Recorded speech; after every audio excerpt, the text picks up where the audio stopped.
On today's episode of the Views from Section 400 podcast, we have a very special MLB Trade Deadline preview with our guy Alex Coll. He's a producer for 94 WIP in Philly.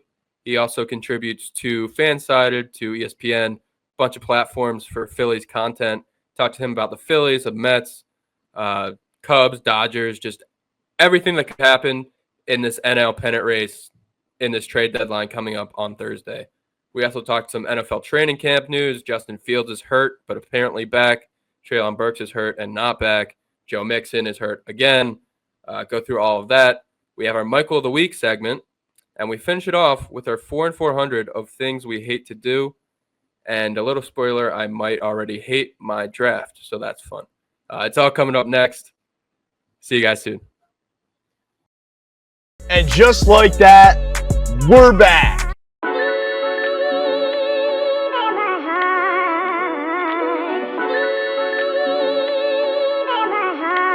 A16, turn me up.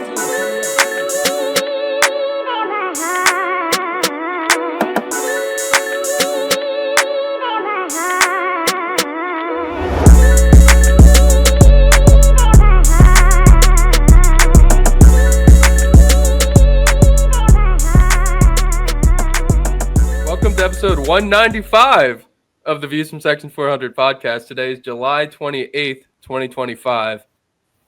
And the New York Jets, they just can't have nice things, gentlemen.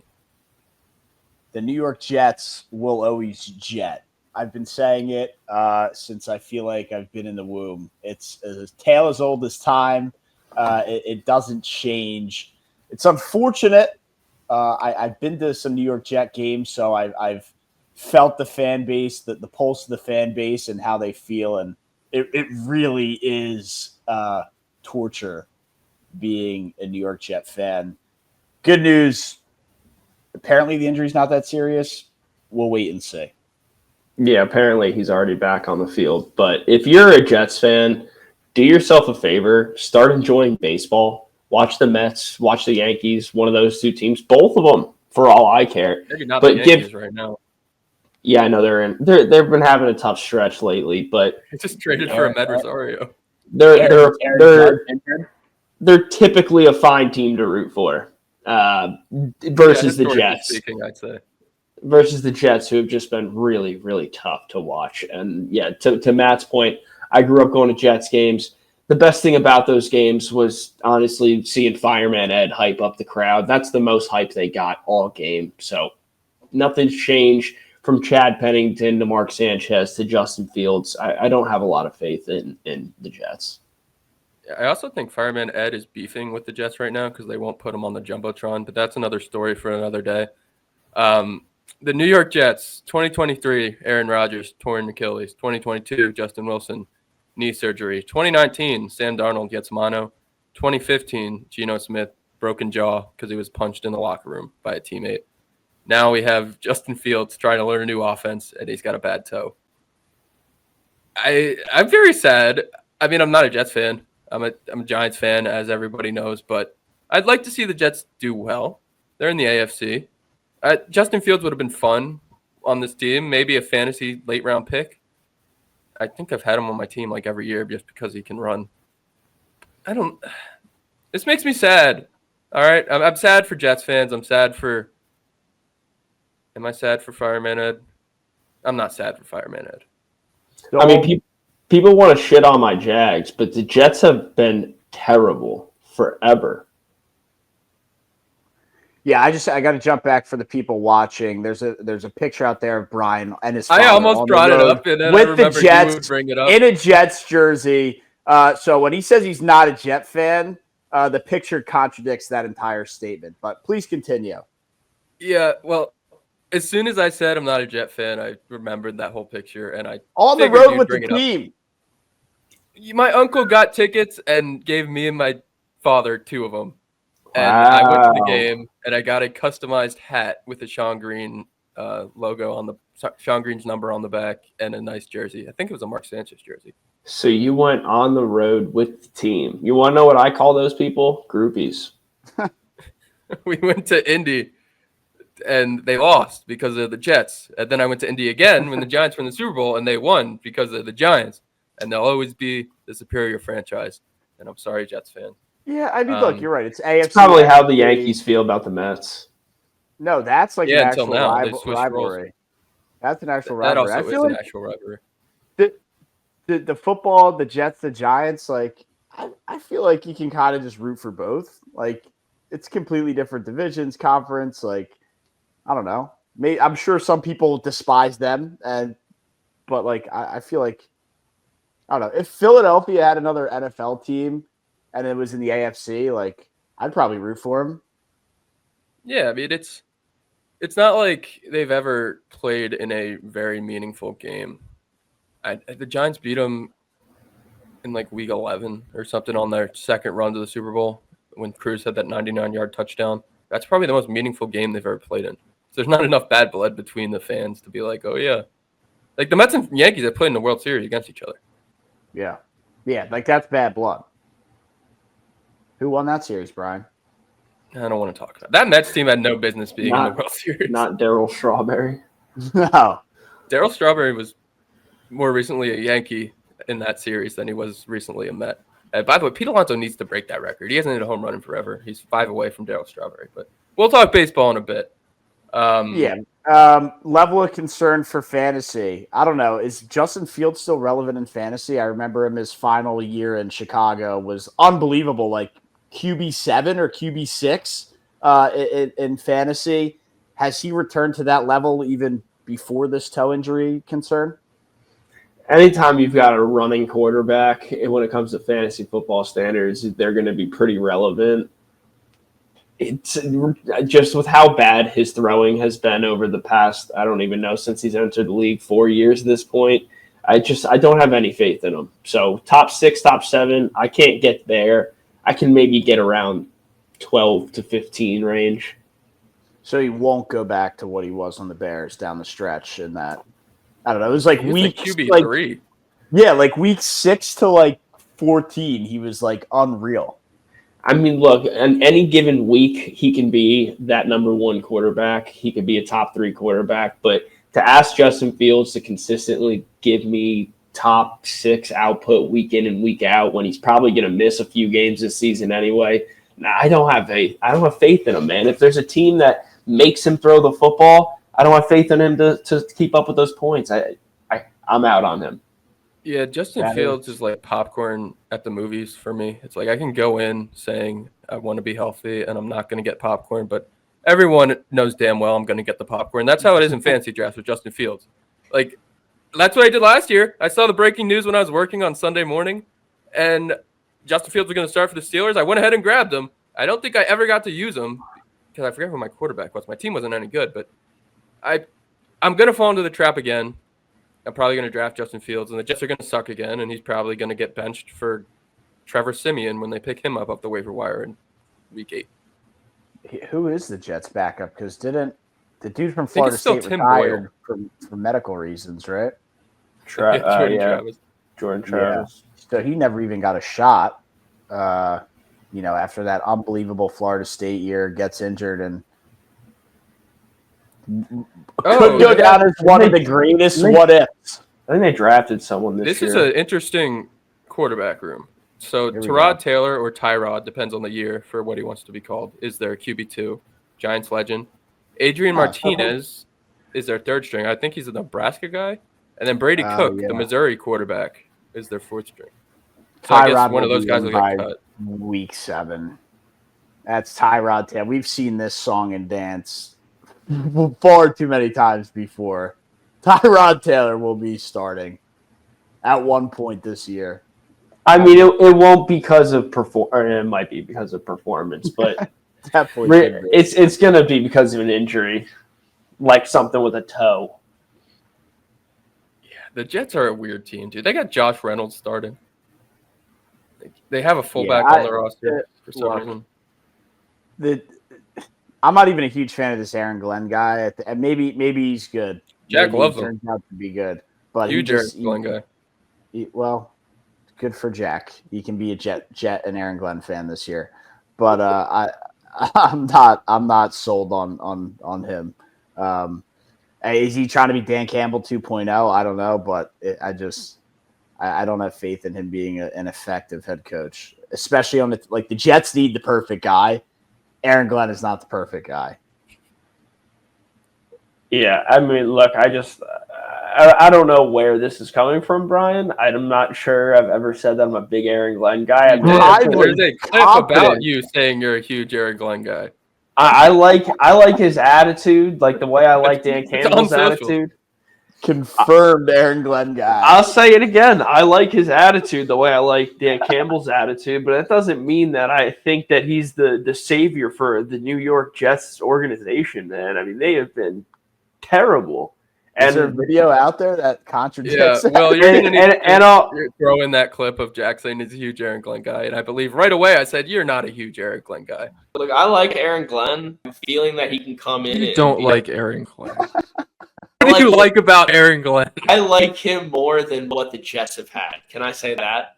Will you let me have that, Brian? Sure. All right. I may have made him my winner of the week one week. I think that's exactly what you did. Look, I think I know.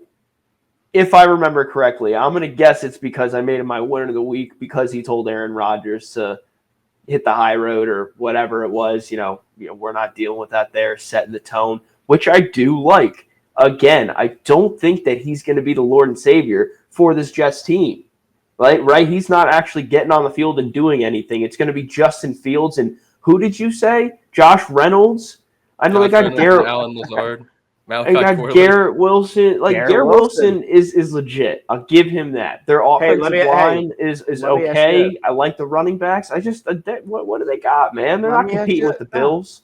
Let me ask you this: who threw the ball to Garrett Wilson in college? Justin Fields. Here we go. And now we're in the NFL 4 years later. I mean, first time together since the electric Ohio State days. Something to think about. It doesn't move the needle for me. It's something to think about, though. I like it a lot. Garrett Wilson, top wide receiver 1 in fantasy, I think. Garrett Wilson, top 3 wide receiver this year. Justin Fields finds new life in the NFL as a pocket passer. Dual threat. I'll believe it when I see it. You won't catch me thinking that that's a good idea. That's the same way I feel about Aaron Glenn. All right, well, I think that's enough Jets talk. Yeah, we have a few Jet fans of the show. To be fair, they're these very headlines happy we're talking about the Jets. We do, but these headlines. I mean, we're going Jets to Titans here. I mean, we could have just scratched. Let's talk about Treylon Burks. We could have scratched this whole NFL segment to begin with. What does this mean for Cam Ward? That the second best wide receiver, according to Fortnite streamer Cameron Ward, is out for an extended period with a broken collarbone? I believe that's what it is. You want to go, Jack, or do you want me to go? I mean, look, it doesn't sound like you want to go. I really think all this means is it just really doesn't mean anything. It means a lot more targets are coming Calvin Ridley's way. The Titans are still going to stink. I don't think they have a shot for the division. We've seen crazier thing happen. Jaden Daniels came in and shocked the world with Washington last year. Maybe that's Tennessee this year. I'm not buying it, though. Treylon Burks doesn't move a needle for me either. Yeah, I don't think that you would have noticed him if he was on the field, and you're not going to notice him, obviously, off the field. So it doesn't move the needle, like you said. This is a full-blown, not a trial year for Cam Ward, but a go out there, try your best, have fun, and develop, get experience as the NFL. Throw the record out the door. The record and interceptions do not matter. Obviously, if it's abysmal, like god-awful, and I don't even know what god-awful would be, it's a free-for-all year for the Titans, in my opinion. Yeah, the highlights coming out of Titans camp with the Cam Ward throws, and I know you can only take, and the Titans are bad, so it's not like this defense is very good, but they look good. And this is obviously training camp, and we've seen this before with Ben Simmons shooting threes in the offseason, and we saw how that went. But Cam Ward, it looks like he throws a good ball. Brian talking about quarterback balls again. Hey, Sam Darnold had a pretty good year. He throws a good ball. The only thing I could say, at least for fantasy purposes with Cam Ward, they're going to probably be losing more often than not this year. They definitely are. I think we can confidently say that. They'll be on offense. They'll be airing it out. He'll be trying to score. The problem is the offense isn't going to be that good, so I don't know how many times they're actually going to score. They'll have the opportunity to, but having the opportunity and actually executing touchdowns is two completely different sides. No doubt. Yeah, it's not like he runs often either. I think I'm just staying away from the Titans in general. I might not watch a Titans game this year. I hope Scott Hansen doesn't put it on my TV if I watch Red Sox. Remember last year I got you guys to buy in on the defense? Yeah, Roger McCreary. And then they almost won week 1, dude. We look like the sharpest freaking bettors in the world. Brian, who's gone now? Roger McCreary, I believe he's gone. War Eagle. War Eagle. Yeah, I don't know where he's right. I don't know where he's at right now. He might still be there. Is he with the Patriots now? Oh, no, he's still on the Titans. I thought Oh, maybe it was Carlton Davis left his team. There's been some movement with Auburn cornerbacks in the NFL. Oh, is Carlton Davis the one who left the Bucks and went to the Patriots? He went to the Lions. Jonathan Jones left the Patriots and went to the Commanders. Commanders now have 2 former Auburn Tigers in their secondary. There you go. There's a lot of Auburn Tigers hopping around the NFL. Tank Bigsby, by the way, might be the Jags running back 1, but we don't need to talk about that until it actually happens. What we can talk about is another AFC South team. Joe Mixon might be out until week 1 of the regular season. I really don't think this is as impactful as people think. All things considered, Texans O-line is one of the worst in the league, and they just drafted another running back whose name is escaping my head. Maybe that's who I'm thinking of. They got Nick Chubb and may have drafted a running back. Maybe it was a 3-headed thing there, but I could see Joe Mixon not really having a great season. Any running back there having a great season. Couple things. First, I saw a video out of Jags camp. I thought Travis Etienne looked pretty sharp in a couple routes. So I think declaring Tank Bigsby as the RB1, I think, is a little crazy. There's been a lot of good stuff about Tank Bigsby coming out. So that's number 1. Now on to what we're talking about. Joe Mixon will come back and be RB10 or better in fantasy like he is every year. You'll see him slip in fantasy draft boards, and he'll still end up being a top 10 running back, maybe top 12. It does it every year. Bold prediction for Nick Chubb, doesn't make the team cut before the end of training camp. Chase Claypool all over again. I will say I never want to root on people's downfall, but if Joe Mixon I'm not rooting on it. It's bold prediction. No, if Joe Mixon decides just to sit out a couple weeks, the rookie's name you were trying to think of, Jack, Woody Marks. Imagine a backfield with Chubb and Woody. I mean, that's got puns all over it. I need that in Houston. And you just had the Deshaun Watson thing in Houston. I don't know. These jokes write themselves at this point in the NFL, but that's all I have on Joe Mixon. Matt, top 12 running back, Joe Mixon here? He does it every year. He does. Okay. Maybe top 15 because they got the rookie. We'll see what they do with the rookie. Look, do they actually have a bad offensive line, or are we just saying that because they got rid of Laramie Tunsil? I don't know. It was bad with Laramie Tunsil. We'll see. And Mixon kind of dominated last year, so didn't really matter. I think don't play in a tough division. They got to play against the best D-line in football twice a year. Hell yeah, they do. I feel like both you guys think it's 2 different teams. Oh, no, I'm just making fun of Jack for saying it last year. Oh, that's right. No, dude, as much as it's fun to get Jack riled up about the Jaguars, and it is fun to rip on Trevor Lawrence. Dude, over under 21.5 touchdowns and 3,500 passing yards. I would take those overs for Lawrence this year. I think 21.5 is a very low number for Lawrence at 21.5 with Brian Thomas and Travis Hunter now in the mix. Travis at the end catching the football out of the backfield. Just had to throw that out there. A sneaky prop I saw. As much as we rip on Trevor Lawrence, Brian, take the blinders off. 21.5 seems very low. I think we had this exact same conversation last year. I don't think we did. We had this about a quarterback. About Trevor Lawrence touchdowns? I think so, and you took 21 and a half. No. Yeah, we did for Joe Burrow. It was at 35 and a half, and I took the under, and he started out horrific. You guys all ripped on me for taking the under. He started out horrible. Like, he was pacing for like 28 through however many weeks, and then I think he turned up at the end of the season and might have just hit it. I think it ended up being a pretty tight. Yeah, it might have been a pretty tight line. I forget where he finished. Maybe I think he ended up having 43 touchdowns. Okay, so he cleared at the end, but at the beginning it wasn't as clear. Anyway, I like this. I like this line. I like the over. I do. I think the big 21 and a half. It seems very low, dude. There's no doubt about that. I think the big thing that I got him for 25 plus. I think what Vegas is incorporating here is some injury risk, and Trevor's been hurt the past few years, hasn't been able to play all 16 or 17, and if that ends up happening again, he doesn't hit this line, right? But if he does play in all those games, guaranteed to throw for 22 plus. It's a do or die year for Trevor Lawrence. It's not up or shut up year for Trevor Lawrence. Mm-hmm. He can't get injured. He can't afford it. His career can't afford it.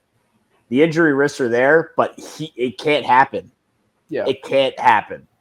We're looking at upper 20s on these touchdown numbers. 28, 29, add in a couple rushing as well. He's having a 30-something touchdown season. Wow. It's also not only a make or break year for Trevor Lawrence, but it's a make or break trade deadline for the Philadelphia Phillies and the New York Mets. And we had our guy Alex Coll from WIP, also Phillies writer contributes to SI, ESPN, Yahoo Sports, Fan-Sided. Great interview with him. We didn't talk about Gregory Soto to my New York Mets.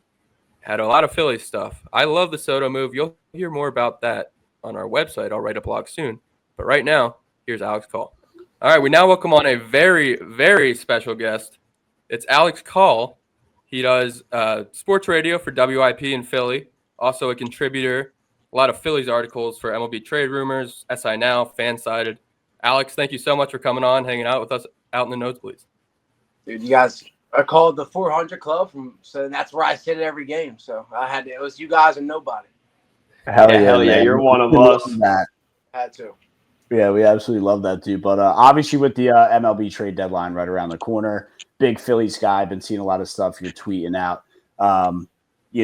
At least, I could ask you this because you're a Phillies guy. Within the fan base right now, it's a bullpen arm, some outfield help, maybe a right-handed power bat. I think you tweeted out the Phillies were having discussions for the Diamondbacks pitcher Shelby Miller and third baseman Eugenio Suarez. Just kind of want to gauge your level of, what's the most needed between like bullpen power bat where you're thinking they should go in that direction, and is it going to be something where they kind of unload the farm to get a huge guy, or a top 50 rated or whatever prospect to just get a rental? Yeah, no. So Shelby Miller obviously is probably not going to be included in that anymore. He's on the IL stint, so if anything, it helps them at least make the deal a little bit better. He's a rental, so if you give them, Otto Kemp's been playing a lot better. They might want Alex Bohm now because you have pieces that if you get Eugenio, you got Edmundo and Otto Kemp there and feel a lot more comfortable with the infield than say moving on from Alex Bohm than you would before.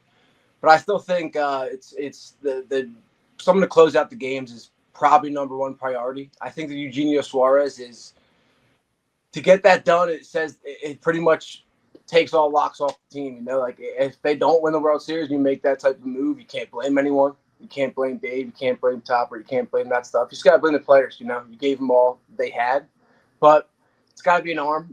Bednar, Helsley, Duran, those type of guys. That's the number one priority. But they're one of the few people with Eugenio Suarez who they know that if you put him in that Rhys Hoskins hole that they're missing since 2022, it's kind of showed up. And over the years, that's been a huge reason why they can't keep consistency on offense, because the 4 or 5 guys at the beginning snap. You don't have anyone below that. You used to have Rhys Hoskins, even when he was, going through his faults. He still kind of had the confidence. The pitchers were still a little bit scared to throw to him. So It took pressure off everyone else under him in the lineup, guys like JT and the guys that were around Reese. So they want to fill that spot. It seems like they want to go back to the formula in 2022 because they've tried other things since then and it just hasn't worked, and they've still been a great team. So whatever they can do to mirror 2022 using starters in the bullpen, Ranger, Nick Pivetta, who was the other pitcher I think that we had? As a bullpen? Yeah. That was a starter? Yeah, he was like a fringe starter. Can't think. Someone else, man. It was Ranger and I blocked that postseason out of my head, so I don't have much. Yeah, I'm trying to think. I don't even remember what that bullpen looked like. I know Alvarado was like the main guy. Guard. Pretty sure it was it Syndergaard? Could have been Syndergaard. It might have been. It could have been. It could have been. I think we might have got him in Mars the same year. That was 2022. So it might have been. So yeah. So they want to find those starting pitching experienced guys in the playoffs because you can't bring in. I'm sorry, but even if like Daniel Roberts is doing great, it's been a plus for them. But at the same time, like in the playoffs, you go against Juan Soto. Like you go against Fernando Tatis. You go against these type of guys every series because that's who you're playing. Best teams in the MLB. You can't. This isn't someone like, oh, you showed me good against these guys. No, I mean you're getting everyone. You're getting the top players in the MLB at their biggest moments a lot of their career. So you got to have experienced pitchers. You know that's why David Robertson was like someone that I called out. $15 million for prorated to $5 million before. Just made sense so much. Like that's probably who they'd want in a situation that even if he blows it, it's like it's still sad. I'd rather have David Robertson out there than some of the inexperienced guys in the bullpen. But now, getting a bullpen arm to close it out is the main priority. But then if they get a guy like Eugenio Suarez, it takes pressure off adding an outfield bat. You can bring up JC. Probably won't be trading Justin Crawford for Eugenio. So no, I don't think they should unload him. And I agree. The bullpen's probably the biggest part. Quick question that I don't know, Brian, if you want to jump in as well. Is Nick Castellanos on the Phillies after the trade deadline? Dude, yesterday, like I know that the Royals rumors are real. They're very real. So like that's been something that been told to tread lightly on that situation. I don't know. You don't want to be too early on a lot of stuff because you could mess up negotiations or people don't really want some of the stuff out, you know? Sure. I don't exactly have I don't work with the Phillies, you know, I have my own source. So if I do something 2 days early, like the Bickford trade, you know, like that was a little bit angry. It was 3 days before he signed in the middle of the series, you know, and I know that you can't do that stuff that early, but yeah, I mean, if it's real, he's a Kansas City Royals fan. So he grew up a Kansas City Royals fan. So I think that if there's any Nick Castellanos type of guy where if you are going to trade him, it's probably a small list of teams, and that would probably make sense. They have I think they have like 4 or 5 catchers or in the top 100 prospects, which is ridiculous. Yeah, the Phillies would love to add one of those guys with a bullpen arm in the Royals. The outfield stinks in Kansas City, and that's the only reason why they've regressed since last season. Last season they were like a playoff team. Like I thought they were going to win a division. Dude, Bobby Witt's like one of my favorite players. Yeah, like dude, they were like, and it's only on the outfield. Like you look at those outfield numbers, dude, they are worse than we are, and like that's tough to be at. Like they are some of the worst like AAA outfielders that you're going to get in MLB, and they're bringing them down big time. So Nick Castellanos, they can bring him in 3 years, and he's a Kansas City Royals fan, so that would make sense. And what it does is it opens up if you do get Eugenio, you can move Harper back to right field. He said it. I've been told like 2 different stories, so I don't even want to say that. At the beginning, it was all him saying that he wanted to go to the outfield. Then I've been hearing small little things about maybe that he doesn't want to do that. So I'd say the Nick Castellanos thing is contingent on Eugenio Suarez, and that's probably what would happen. But at the same time, I don't think that my cat's about to walk up in this picture. I don't think that they would really want to move him unless all the pieces worked out. Yeah, right. If you're going for a championship, which you should be with the roster you got, why would you let a guy like him walk? Why would you trade him? That can't happen. No, and I think that'd be paired with if they fail to get an outfield bat and they do get a guy like Eugenio. I think they want to bring up Justin Crawford. I truly do, and I think that if you can move Casty for, they got this guy like Ekrig or Lukrig in the bullpen over in Kansas City. He's good too.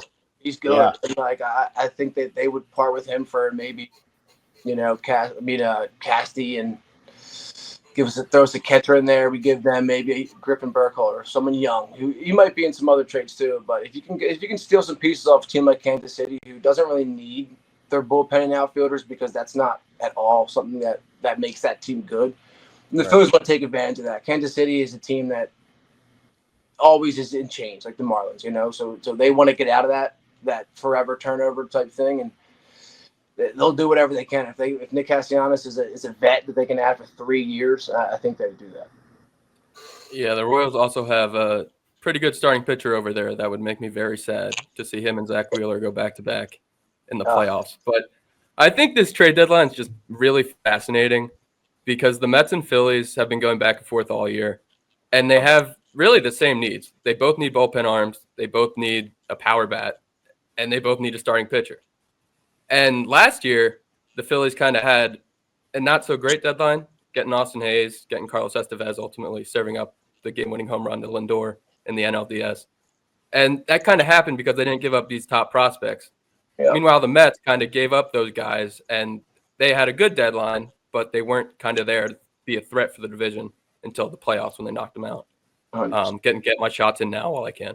Hey. But I'm interested, is there a way the Phillies part with a lot of these top guys? Maybe not the 1, 2, 3, 4 guys, but could the Phillies completely sell the farm to try to get this championship when this window is maybe closing with these top guys like Harper, Schwarber, Castellanos? Yeah, no, so I feel like if they do add someone like Eugenio Suarez, I think then the bullpen additions would be like Bednar or like Helsley.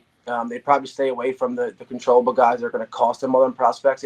I'm getting a sense here that Andrew Painter and Justin Crawford are the two guys that don't want to let go. Justin Crawford because he's the closest one to being able to help the team now. Andrew Painter because that's their Cole Hamels, I think, and they have a new guy who drafted the Phillies over the last few years, and it seems like they wanted, after years and years of just terrible draft picks, once they got this guy in the position, Preston Mattingly, like he's really gotten this draft success up the past 2 years. So this is the first type of batch. This is the scouts' first batch of draft picks, pretty much. I'm forgetting his name right now. So it seems like maybe that's why they want to stay on these guys a little bit more, because it's this guy's first group, and they seem to be pretty decent players. So I think that they'll move Aiden Miller. I think that they'll do everything they can to win now. They don't care about the next few years. They have this thing called the Wheeler window, and they don't call it that. But like the Wheeler window is just like make sure you can get controlled players, an arm, or if you're going to sell the farm, it has to be controlled closer for the next few years that you can pair alongside Zach Wheeler. And the rotation that you have, because you're always going to be competing if you have a star closer with the rotation that we have now. So it's either that Wheeler window or they go all in this season. The thing is, like, Eugenio Suarez is someone that if they're already good, when Bryce Harper's playing like this, when JT's playing like this, they're already good enough. They just, handled the Yankees and Red Sox pretty handily. But, like, they're not consistent enough. And it's because when those 4 guys, dip off, you need someone after that. So if they can get Eugenio, I think they will, because that'll put them over the cusp of being a good team. They're going to be expected to be in the World Series if they make that move. And it's like a Ruben Amaro thing. It's like you might enter the farm, but like you have the best chances to win a World Series right now. And I'll tell you what, this core does not want to leave Philadelphia without a World Series. Like they're just as special as the Chase Utley's and the Jimmy Rollins and stuff for people here, and you guys know that. So for them not to leave here, and that would be one of the biggest flaws on Dave's resume to not bring one here. So I think he's going to do whatever for it, and if you can keep Justin Crawford and use him also after the deadline, I think that's what's going to happen. Dombrowski's 70 years old, 60. I mean, he's got not a lot of time left in baseball. Like, oh, is it really? I didn't even know. Yeah, that's crazy. More to my point, man. The guy's getting old. What's he got to lose? I wouldn't be surprised if he maybe makes some. Call it risky. Has a couple drinks on his birthday. Dude, yeah, sells the farm. Randy Johnson. Did you know that in the '89 he traded Randy Johnson as a prospect? No, I did not know that. Man has some scary like thoughts. Got some balls, dude. Yeah, like Come on, man. Then he traded, and then he brought up Rafi Devers to help him win that one in Boston. That's the type of JC move. You bring up a guy and they help you make a run. He obviously had other people that year, but Right. yeah, dude, it seems like he's gonna make a big move, but he doesn't. Eduardo Tate, Aaron Escobar, those guys aren't going to be here for 3 years. Okay, he hasn't won 3 years for a World Series. The people that can help in the next 2 years, that's who he wants to focus on keeping. Aiden Miller has had a terrible few months too. I love Aiden Miller. Kevin McGonigal, though, I went to Bonner with, and he's listen. The Phillies passed on Kev, took Aiden Miller instead, and Kevin McGonigal is probably one of the top 5 prospects in baseball right now. And Really, and Aiden Miller is still sitting there. So. I think Aiden Miller is a great prospect. I think he's going to be great on this team. But he's not someone that I would move him if it guaranteed that you're the best team in the NL. I would do that. Yeah. Before Jack, I know you got a question, but what I don't know if you said it or not yet, but what pieces gets Eugenio Suarez done? Is it Aiden Miller and what else? No, they will control. Like what gets? I know you don't like. We don't know, but. If you trade for Eugenio Suarez, McCable's gone no matter what. Yeah. In that trade, he's probably the first name in that trade. And I'm fine with that. Yeah. I want to see him stay. Yeah, dude. Like I like McCable. Exactly. I had a tweet a month ago because when I got told this from like the source, I was like, dude, I don't even know if I want to tweet this. It doesn't make sense. Like Eugenio Suarez and McCable. For McCable and Shelby Miller was also involved. He was a closer. You're probably going to be able to get him for like a little bit cheaper. He's not having a great year. Yeah. For depth, and he's a guy that pitched decently against us when we blew it against them. So I didn't want to tweet it because, dude, like in my role, I don't like Phillies isn't involved with 94 WIP. So like at the same time, I have people that know me from 94, and I have people that know me from the Philly stuff, and dude, they'll blow up quick, the tweets, and they'll also have comments in there that are just and like dude, I'm like you guys, like I'm not used to any of that. I don't like want like this dude Dave with a picture of a dog as his profile picture, like calling me stuff and bringing up stuff. But I like it was like, all right, dude, like we'll sit on this for a little bit, and then when I moved forward with it, I was like, all right, let's do it. Like I guess Bryce would go to the outfield, maybe Bohm would DH, like something like that. But no, I don't know, man. I think good. It seems like it's becoming very real. Yeah, Mick Abel, Alec Bohm. Like the thing is, if Alec comes doing well, you could move Alec in that trade too. But it's gonna be Mick Abel, and probably another younger arm in the bullpen. Some we don't know in the top, 50, 65. And then if they want Bohm, they maybe they'd ask for more. The Phillies ask for maybe like a prospect or maybe a relief arm too. But I don't know. You could also keep Bohm, put Harper in the outfield, and then make Bohm DH.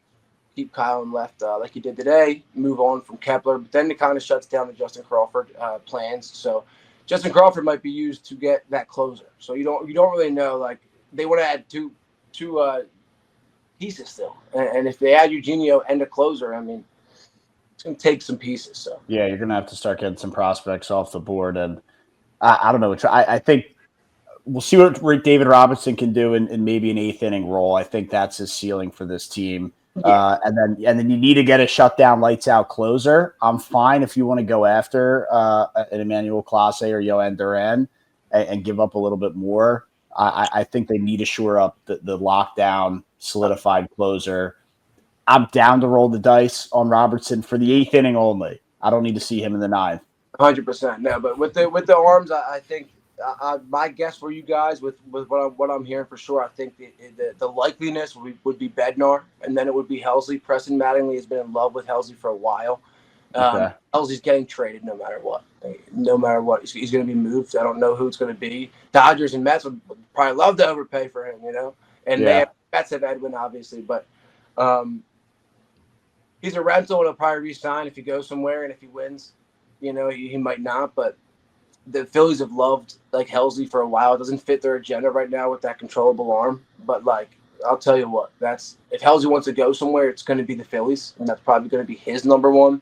It's all about like if the Cardinals are going to make you just draw out everyone to get him, because it really is bringing in Helsley with this team right now is Phillies are a damn good team. Ryan Helsley coming in the ninth, paired with my playoff rotation is Ranger in the bullpen. That's also what I've been hearing too. I think Ranger they feel confident from 2022 with Ranger in that role that they think that they cannot lose a playoff game if they have Ranger backing up anyone in the rotation right now. He's obviously hasn't been able to go past the 5th or 6th in a long time.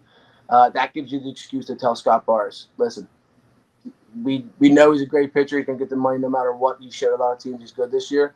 You can't go long in the games. So we're going to give him 2-3 innings in the playoffs to help back up Zach Wheeler. When Aaron Nola comes back in a few days, I think that they're going to let him get that 3rd spot in the rotation and then use Ranger in a bullpen fashion. Luzardo, scary right now a little bit, that if you want to bring him in a bullpen game. But, yeah, they got to add an arm. They have to add an arm. I think that's their main priority, too. I think Eugenio would be the big move. If they add a big arm, can't get him, it'd be Justin Crawford call up and then maybe add another depth piece. Yeah, as nice as it would be to get Eugenio to add another big bat to that lineup, I still think that getting a good closer is just the most important thing. I mean, that was the difference between beating the Mets in that series last year and not. So for me, at least, we've talked a lot about the Phillies and who they need, but who are some players, Alex, that you would hate to see some other contenders in the NL get, like the Dodgers or the Cubs or the Mets, teams like that? Yeah, I mean, I don't want the Mets. The Mets seem like they could really, you never know. Like the Dodgers, they have a never-ending farm system. It just seems like they always have someone to offer you. They already spent millions of dollars in that bullpen. It's one of the worst bullpens now. If their team is hurt, the Dodgers, they're going to overspend on someone. Like whoever's available that they can really throw everyone at. I'd be terrified for that to happen. Mets, I'm trying to think. The Mets, I hear are all over Luis Robert, way more than the Phillies. So they're the ones that are drooling for him more. I'm not a big Luis Robert fan, so I don't want him to go through struggles and confidence struggles when we're in the middle of a playoff run like that, and especially in a big city. It's either going to make him a way better player or make him not as good as a player. So if the Mets got Luis Robert, I think that would be not good to pair him and Juan Soto on the same lineup. I'm a big Juan Soto guy, but at the same time, they're mentally the same player. If you have watched Luis Robert for a while, so he struggles, and when he struggles, it seems like it shows and struggles on all facets of his game. So I don't know. The Mets would be. It's just the bullpen arms, dude. It really is. It's if those people in the East steal, the Mets are gonna get someone from the Pirates. They're probably Santana or Bednar. They might steal Finnegan from somebody. Anybody that can solidify their bullpen and create more depth than us in the playoff series is what I'm scared of. But bat wise, I don't think the Mets are. Oh, you said bullpen though, so. I mean, either one. Either one. Either one, yeah. Just any players that you would hate to see join one of those rosters. Yeah, no, I'd love to see Cedric Mullins in the Mets. I'd love to see that. That'd be great. Yeah. Now, Adolis Garcia, I would hate to see on the Dodgers. Would hate to see him on the Dodgers. Oh, that would suck. It would suck, dude, because it would work out so well, and I can see him hitting the playoffs. It's Jorge Soler all over again for his Soler. run on the Braves. Oh my God! And from Tampa, who am I thinking of? Randy? No, Rosarinda's on the Mariners. Yeah, Yandy Diaz. Yandy Diaz. Yeah, he's came out. He's gonna get moved, dude. There's stuff. I'm hearing a lot of stuff on him. He's gaining a lot of interest too. So if he ended up on the Mets or Dodgers, that'd be big time scary for sure. Dude, Kyle Stowers, keep hearing he's not gonna get moved. He probably it's the Marlins though. If the Marlins get a haul for him, that would be terrifying. And I could see him in a Mets jersey and Dodgers jersey too. I'm not lying with you. So I wouldn't see him coming here. But pretty much the Mets and Dodgers are exactly with the Phillies, to where if they add anyone big, then that team is going to have the preference of pretty much how you're going to perform and what bullpen choices you're going to make and who you have. You have the edge in the playoffs. the Phillies and Mets and Dodgers are so close in that aspect to where they're the teams that are bidding on all these guys that we're talking about right now. So all the guys that we're mentioning for the Phillies are pretty much the guys that you're going to hear sign those big deals with LA and New York as well. And the Phillies just don't want to give them the upper hand at this time. They want to go in and they want to be the Dodgers. They want to be, confident and not relying on the four guys. They want to rely on pieces that they can add. It's such an interesting arms race, especially with the Mets and Phillies, just because they've both been rebuilding that farm. They both need the bullpen. They both need the power bat. And it's like, whatever the first domino is, you're going to see just a bunch of them fall right after. And that's why I can't wait for this deadline. Yeah, dude, Taylor Ward, right? It's got quiet the last few days too, but Taylor Ward is also teams have been throwing everything at the Angels the last 4 or 5 days. A lot of teams have, so not just for him, for people like Joe Adele. They don't want to move a few pieces because they do think they're young and good. But Phillies, dude, there's every single person that we talk about, Dave usually doesn't sign. Like the people that he was linked to all throughout the trade rumors last year, he didn't bring in anyone of them. He brought in other pieces that came out of the woodwork. So, like, that's what's scary. All that we do and all that I'm being told is always like, listen, cautiously, it's all been right so far. But at the same time, like, when the pen has to sign the dotted line, that's when Dave usually does whatever. I know that he has offers on the table though to a lot of those teams already. So he's pretty much sitting waiting for answers. These teams are going through their offers and then giving a rebuttal. I want this or that, or they're this is the final thing. I know Dave is all over most of the big names that you guys have been seeing. So we can basically confirm the Phillies are going to make at least one or two. It's guaranteed. One or two moves. Yeah, they're 100%. Bringing in two people. I can say hopefully it's a lockdown closer. Yeah. They're not they will, if they move on in this season without bringing in some of these people, then it's going to be a hot seat for a lot of those people, and especially when you have Preston. I hate to call it inner stuff like this. When you have someone like Preston Mattingly, who is an up and coming stud, and you have Dave who might want to do this for another 5 years maybe before he calls. You want to get it done as quick as possible. Dave doesn't want to wait until Aiden Miller and those guys are winning him a World Series. That's not in his plans. He wants to get a World Series in the next 2-3 years, and if he can do it this year, then he's going to sell people for it. And people know that the Phillies are desperate too, so they're going to keep calling them back. It might cost a lot, but I think that they're going to move some people. All right, I got another question. It's more of a fun one. Phillies Mount Rushmore. Give me your 4 goats. Oh shit! My personal 4 goats or my? Yes, your 4 goats. All right. My guy, Jimmy Rollins, Bobby Abreu. Ooh. Bobby. Yeah, Bobby Abreu. I'll do. Let me get a picture real quick. I mean, Wheeler's got to be up there, no? Wheeler's like he's one of my favorite Phillies too, big time. So I'll go Wheeler, Jimmy, Bobby, and then give me an outfielder. Give me Jason Worth. No, he went to the Nationals. I was a Bryce. I used to go to Nationals games and I go to Phillies games and Nationals Bryce Harper jerseys. Like, obviously you guys haven't scoped out my Instagrams and social stuff like that, but I was like one of those weird kids that loved Bryce Harper when I was younger. So like I had his posters on my wall and stuff like that. I was there too. Yeah, I would go to the games and sit out back at CBP when they would play and like to the metal guardrail, like to take pictures of him, get on the bus and stuff. And so like I didn't want to choose him. It's an easy answer. And the thing is, I can't tell everyone I love him anymore because he's been a Philly. So like if I say that, they're like, no, I love him more. So like yeah. So I can't even act like I'm a super fan anymore. But yeah, he'd be up there. Jimmy was my first ever favorite. Bobby Abreu was the first Philly I ever got to see in my life. I remember going to the vet as like a baby, and I remember Bobby Abreu being there. 04 now. I was Citizens Bank Park, not the vet. But yeah, Bobby Abreu was amazing, and I'll put my 5th guy, Jim Thome. Jim Thome was big for me too. I used to act like I was Jim Thome a lot. I was a big Jim Thome guy, dude. I love the honorable mention at the end there. Yeah, honorable mention, big freaking Hoagie, Jim Thome.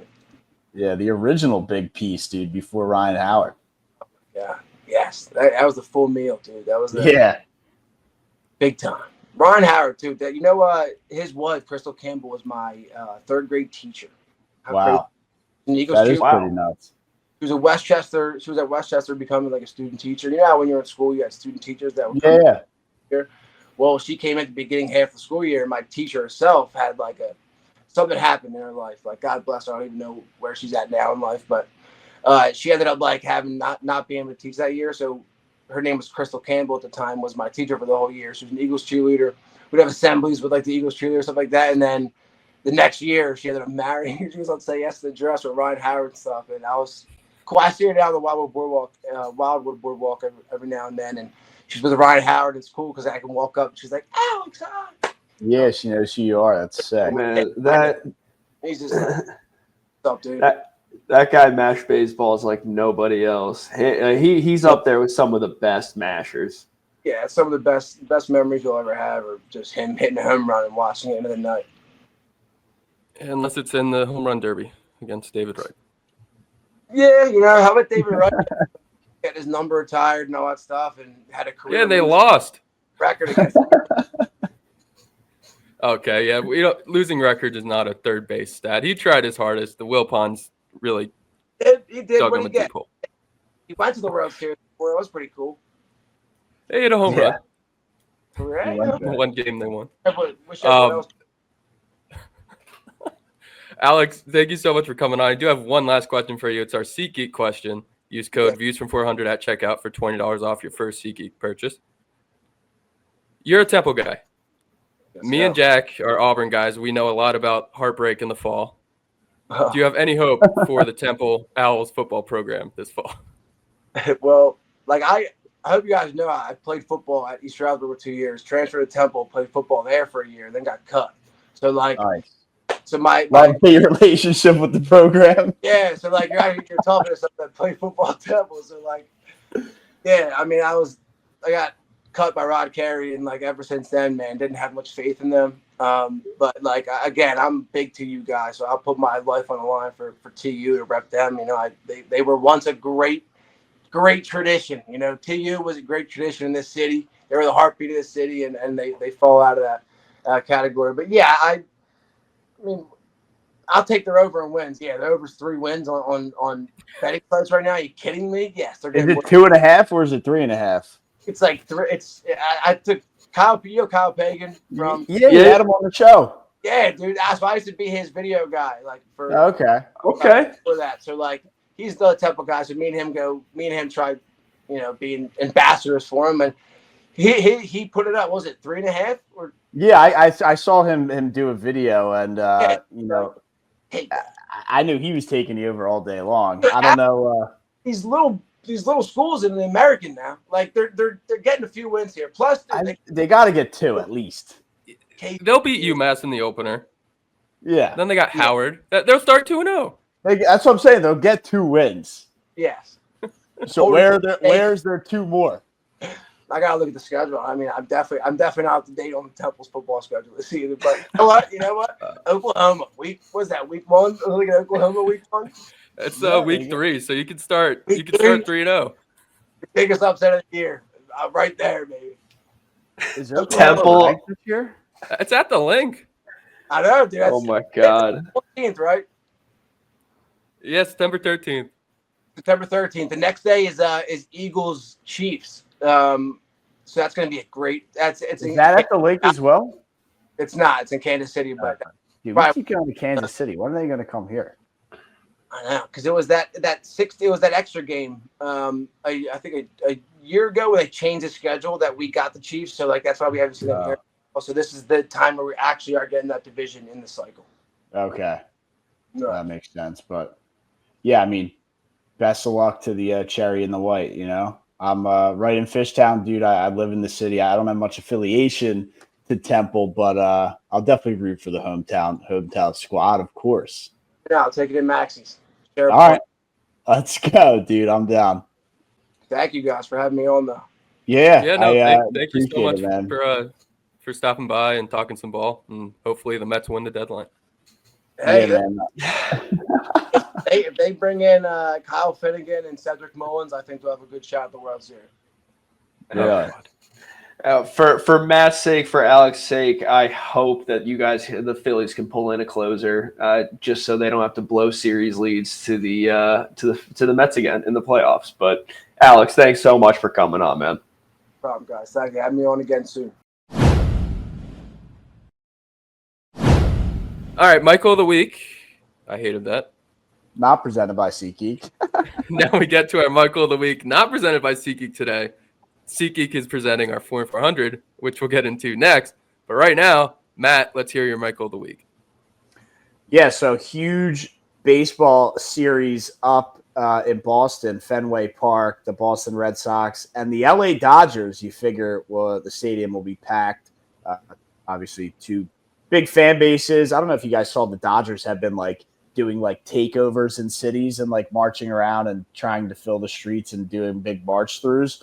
But that's besides the point. Aramark, who runs the concessions in a lot of MLB stadiums, I don't know if they do all 32. I know they do a lot here in Philly. They went on strike. All the vendors went on strike. So, we had the replacement refs for the NFL. We had replacement vendors in Boston this weekend for the Red Sox-Dodgers series. Aramark on strike. I mean, that was a packed stadium. I wonder what the concessions look like. The lines, did they have a lot or a little? They said they tried to do their best to take care of the fans, but that could have been an absolute shit show this weekend.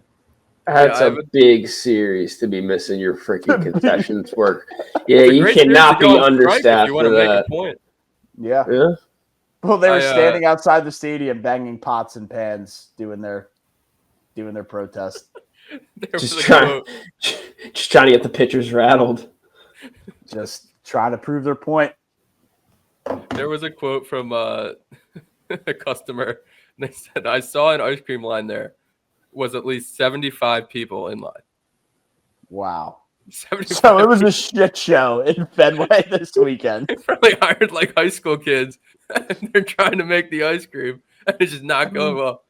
Dude, that is not the series. You want the people out, I think you just said, Jack, or whoever said it. You do not want those guys missing for this weekend series. That's almost as worse. I'd say the worst would be if the Yankees were in town. But this is if the Yankees are 1A, this is 1B. Can't have that.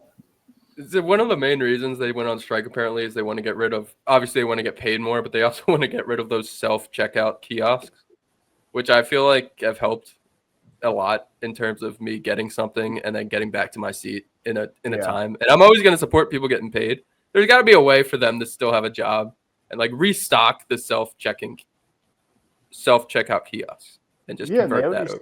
They always have, I guess. I don't know. Or just make the food and put it there, and then it's self-checkout.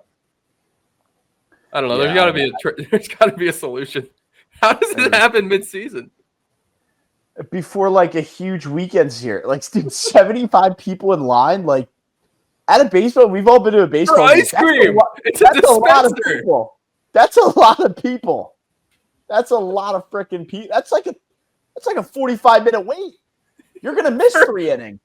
For a soft serve swirl in a helmet.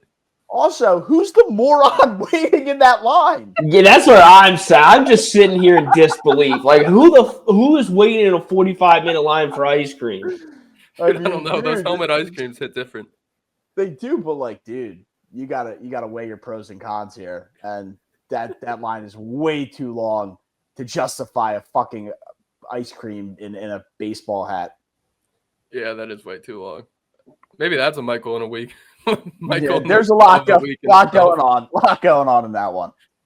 All right, Jack, you want to give us yours?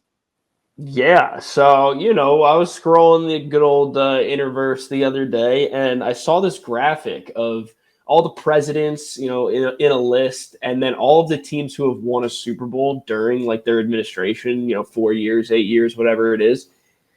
Every single president had a repeat winner during their tenure, except for Barack Obama. 8 years in office, 8 different teams. Every other president had multiples. He's the only one who had a new one for every single year. I thought that was really interesting. I mean, his slogan was change. It's because Patrick Mahomes didn't exist yet. That is wild. Every single one. Well, I guess But the Super Brady Bowl's been Brady around since- existed. So it's been 50-something years? 50. What's Super So Bowl in are we on? 8 years, Brady didn't win 2 in that 8 years. I guess No, he won. He won 3. He When was won Obama? 3. The Giants. 08, and the Giants were 07. The Giants won 1 during Bush, 1 during Obama. The Patriots won 3 during Bush, 1 during Obama, and then 2 during Trump. Yeah, I guess Brady was early 2000s and then late 2010s. He kind of missed that because Obama was 08 to 2016. 16, 8 years, though. Yeah. Good quick math there, Brian. It's been a long weekend. Yeah, Obama's 8 were Pittsburgh. That's so bad. That was ridiculous. Pittsburgh Anyway. with the Steelers. They had Drew Brees and the Saints, Rodgers and the Packers, the Giants' second one, Joe Flacco, Russell Wilson and the Seahawks. Brady got 1, and then Manning got 1. Wait, so did Malcolm Butler cost? Is the reason we never had a repeat champ because the Malcolm that was Butler pick? 2017. That was Yes. 20, oh, wait, Okay. wait. Wasn't Oh it? no, Yeah. 17 was the Falcons one then, right? Yeah, 17 was Falcons. I think the Seahawks Oh, yeah, were going yeah. back to back. Yeah. 16 was I guess was that one, huh? Shout out Malcolm Butler and Pete Carroll, I guess. Yeah, I'll go to my that's a Michael of the week, joke. another defensive back, where we go back to the American Conference. Not Temple, though. A Memphis defensive back, Taj Rael, sent former high school teammate Owen McCown his playbook before he played against UTSA. Now, Rael was not on Memphis anymore. He got dismissed from the team in October, and this was a month later. He sent his playbook to the opposing team's quarterback on Instagram. And McCown's direct quote after this happened, Taj is somebody I knew from high school. Out of the blue, for whatever reason, he sent me a couple images that were completely irrelevant. If anybody gets anything, you're going to look at it. But it was of no help whatsoever to me and anybody really. And the American commissioner basically said this wasn't a thing and it's just a clickbait story. So how dumb do you have to be to try to help your former teammate cheat in a game and send him something that doesn't help him at all? Maybe it's all he had access to. Like if he was dismissed from the team and he didn't have any playbook left and that's all he had, I don't know. There's got to be something you can tell him. My question out of this, and it's a little bit irrelevant, but pertaining to the quarterback, is McCown one of like Luke McCown's kid? Like, are we going to have the next greatest backup, but start a couple of years for 25 years in the NFL quarterback? I think it. I mean, Luke McCown played till he's like 40. I think you're thinking of Josh. Yeah, Josh he's the McCown. former McCown, whatever. I thought there was a couple of them. I think there is a Luke McCown. He might be an Iowa player. No, I don't know. Luke McCown was a former American quarterback, but he did not play as long as Josh did. Josh played a playoff game for the Eagles, didn't he? Yeah, Josh was the one. Josh was the one who was like, yeah, he was on half a leg. He was 40 years old and had like a torn hamstring. He couldn't move. Started for the Browns for longer than he should have. Yeah. So is there any relation there or no? Yeah, he's his son. He's Josh McCown's son. Oh, there you go. Crazy. Look at me diving into the Michael. Anyway, so part 2 to that. What coach said it wasn't a big deal? The Purdue coach. So Rael is now with Purdue. He got dismissed from Memphis and transferred to Purdue. Yeah, I mean, yeah. This story makes no sense. Who won that game? UTSA did. They won 44-38. If I'm Memphis, I'm filing something to void that game. I feel like you have to, right? Just why not? What do you have to lose? You already lost. You lost and you're in the American. Guess I'm taking that shot. Yeah. After Alex was a nice guy. All right, you want to get to our 4 and 400 of things we hate to do? Yeah, and I will say for the people that don't understand the Michael of the Week, that was one of our better Michael of the Week segments right there. So for the people who look for good content in the Michael of the Week, I thought that one was pretty solid. Jack doesn't like it, but Jack doesn't like anything. So Jack hates it. okay. Yeah. Jack I'm hates not a it when Michael he fan. He Oh, hates that's not change. true. Oh, that's not true. I'd love some change. Let's get the Jags to Super Bowl. That's not change. That would be changed. That'd be history. Oh, yeah. But either way, I thought that was one of the better ones. So for everybody who's a Michael the Week fan and hates our week in and week out, piss poor Michaels, I think everybody came prepared well there. All right. Oh, shit. What? It's presented by SeatGeek. All right. Oh, shit. Get with the Before we program. get to... God damn it. Before we get... Can you stop clicking things? That's what are you Jack, not doing me. over there? That's all, dude. I'll hold my hands up. Before we get to the four... All right, 3, 2, 1. Before we get into the 4 and 400 of things we hate to do, God, fuck. Look at That's Jack. on you, bro. That's Yeah, on look you. at Jack. All right. Before we get into the 4 and 400 of things we hate to do, it's presented, as always, by our good friends over at SeatGeek. Love SeatGeek. It's the official sponsor of the Views from Section 400 podcast. Whatever event you're going to this summer, whether it's a baseball game, a concert, or maybe a preseason football game, those are coming up very soon. Use SeatGeek. It's the best app for all your ticketing needs, and first-time users can use code VIEWSFROM400 at checkout. That's VIEWSFROM400, and you get $20 off your first purchase. And a little cheat code, you can make as many accounts as you want with as many email addresses as you want. Don't tell SeatGeek we said that. We love SeatGeek. Here's 4 and 400. All right, the 4 and 400 of things we hate to do. This can be anything in the world we don't like to do. It's going to be me, then Matt, and then Jack third. I really want to take what I have as my first pick on my list, but I think there's a clear 1-1 that's going to play better on the graphic. And I'm torn here. But I'm going to go with my personal thing I hate to do the most.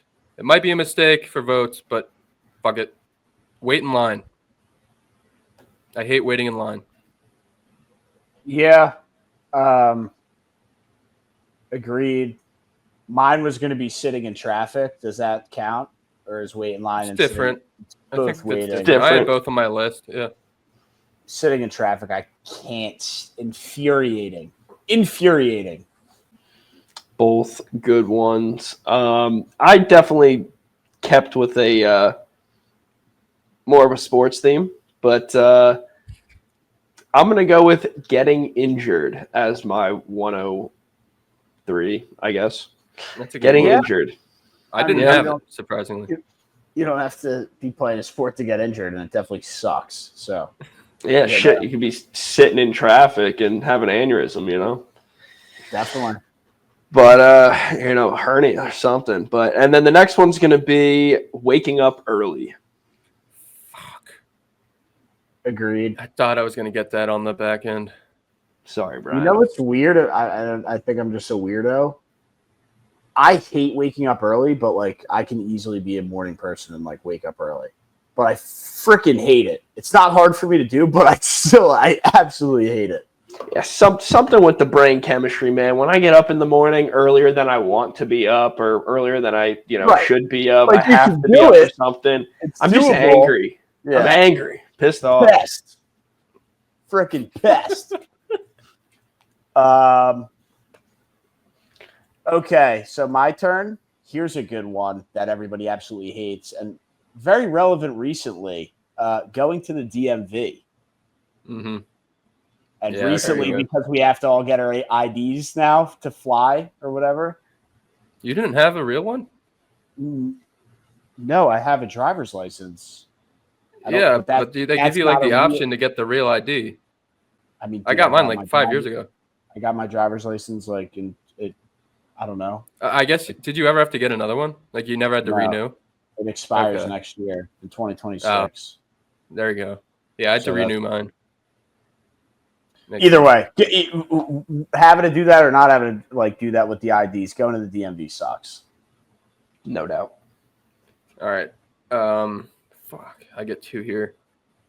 I'm going to go with pooping on an airplane.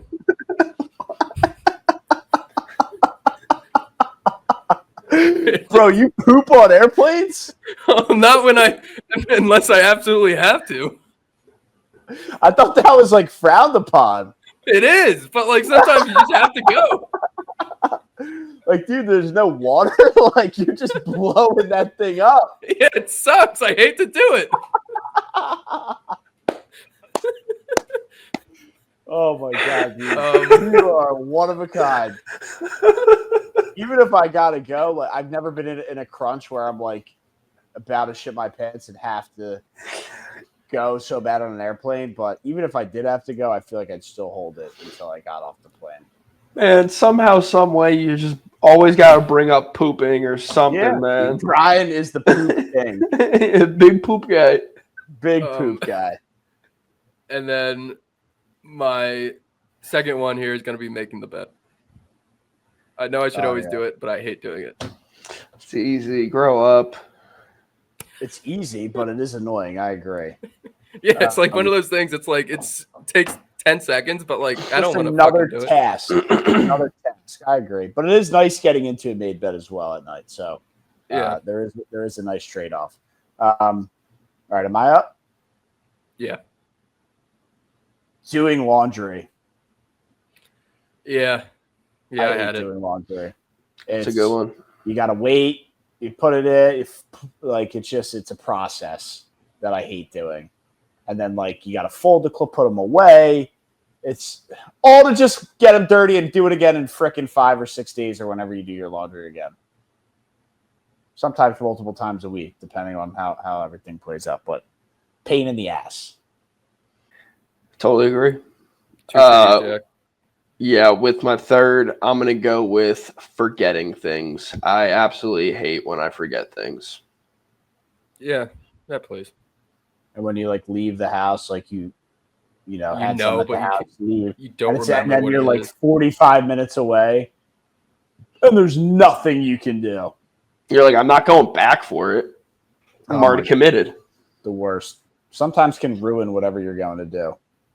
Usually ruins the rest of my next 2 days. Yeah. If you're the home alone mom, it ruins your week. Yeah.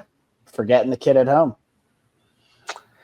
And for the last spot, I'm going to go with the last thing I hate doing. I hate paying taxes. Yeah. I had doing taxes. Political talk from you on this podcast. Yeah. Fine. I hate paying bills. I hate doing bills. I hate paying bills. Yeah. You hate paying for things. You hate the economy. Yeah. I don't hate the economy. I need things. All right, Matt, last pick for you here. Just wish they were a little cheaper. Yeah. This one kind of applies more to me because I have to do it by hand and I live alone, so it's not the end of the world. But doing the dishes, I don't have a dishwasher. Yeah, I had it. But I live alone, so like it's not like a family of 5 and you got to do them all by hand. So it's very minimal, but it is still a pain in the ass. Definitely. Yeah. All right. This is I think you guys will let this slide, but let me know if you want to veto it. So I'm not letting anything you do slide. So I have quite literally anything on Sundays during football season.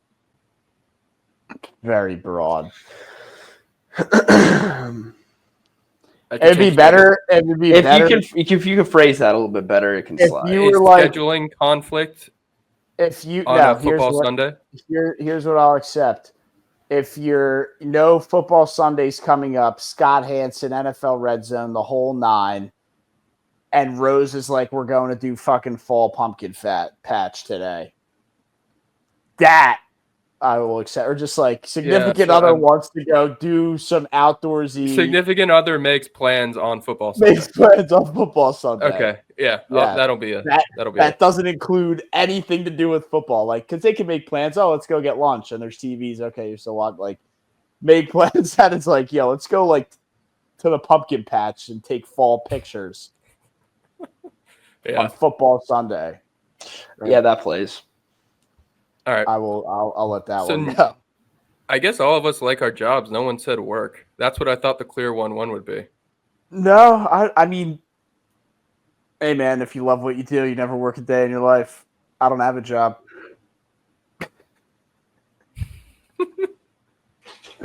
How you like that one? He says, I mean, I don't. I mean, I think my I hate job. I hate the process of like getting ready and then going to work and Going then coming to back from work Yeah. more than I do, or like being there for all day.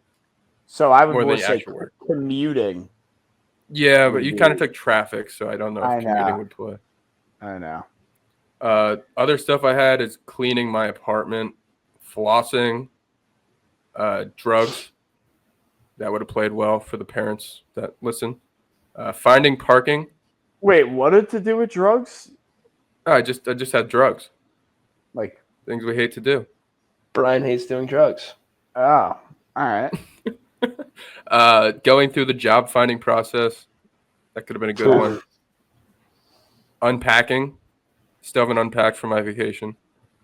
And yeah, those are all mine. It's been like a week. It's been. I got back on Thursday, so it's been 1, 2, 3. This is the 4th day. You got back Wednesday. We just did laundry. No, late I Wednesday. agree. I agree. Unpacking's a pain in the ass. I agree. We just did laundry, and I'm not going to turn around my webcam, but for a little look behind the screen here, there's just a pile of clothes that include my packed clothes that are clean that I have to put back. No, I agree. It's sometimes I get home, I let it sit for a day. 4 days, I think, is a little nuts, but to each their own. I'm not judging. I think I am a little bit. I'm sorry. We listen and Well, we don't judge. You can be Like if I get judged, back, if I get back from a trip, and it's like 7, 8 o'clock at night, like I'm just going to bed, man. I'm usually tired as hell. Like I'll let it sit. But then, yeah, whatever. To each their own. Whatever makes you happy. Well, Jack gets home and he's right away, dude. Everything's put away. He doesn't even I have a little OCD. Shoes definitely come off right away. Yeah, I'm a big. Yeah, that's a good question. Did I take for question. shoes off Question when I of the day. walk in your apartment? Oh, I don't usually ask my guests to take It's their carpeted, shoes off. isn't it? I guess that makes it. My living room is carpeted. Yeah. I tell people to take their shoes, bro. I walk around barefoot in my house, and like it's like the streets of Philly. I'm like, please, if you don't mind, which basically means take your fucking shoes off. Take your shoes off. I walk around barefoot in here. Yeah, it's not that big of an ask. It's not. It's not. Brian, you're good. You and Rose were stopping in for 2 minutes. So we're all good. Now I do got two personal honorable mentions here. What do you got? Striking out and 3-putting a par 3. Oh, that's a good one. Yeah, it is a good one. Yeah, triple bogeying a hole. Since this wasn't really sports themed, no, I think really that, include I think them. That would have played. Everyone, the golf everyone one, I golfs. think would have been really good. A lot of people golf. That would have played. What was your fourth pick? Forgetting things was my number 3, and here I am forgetting my number 4. Yeah, I think forgetting things is solid. But if your fourth was forgettable, then the golf one probably would have been better. Oh, I said I hate doing taxes, or I hate paying taxes or paying bills. Yeah, that's a wider net on that. I think everyone can hate that. I'm starting to think my poop on an airplane one was a little too niche, but we'll see. I think so, bud. Yeah, that one's staying in 100% though. Yeah, I could have just saved it for the fourth round, but it's what it is. Yeah, that one was never getting taken. Third round. Well, I had to take so on my list. I had to take a long flight and hold in my poop, and I just kind of combined the two to like knock out 2 birds in one stone. But I probably should have just put take a long flight. But we also did traffic and wait in line, so it would have been a lot of waiting ones. I don't know, but that's the show for today. Unless you guys have anything else. I'm all good, man. Good show today. Hope everybody enjoyed. Jam-packed. One of the longer ones we had in a while, so I hope you guys enjoy all the content. Catch you guys. Shout out Alex. Shout out Alex. Yeah, and we are back on Thursday after the trade deadline for all the reaction to that. We're back Friday. Friday. We are recording Thursday, back Friday. Thank you, Matt. I can't do math and I can't do No days worries. of the week, right? We're all good.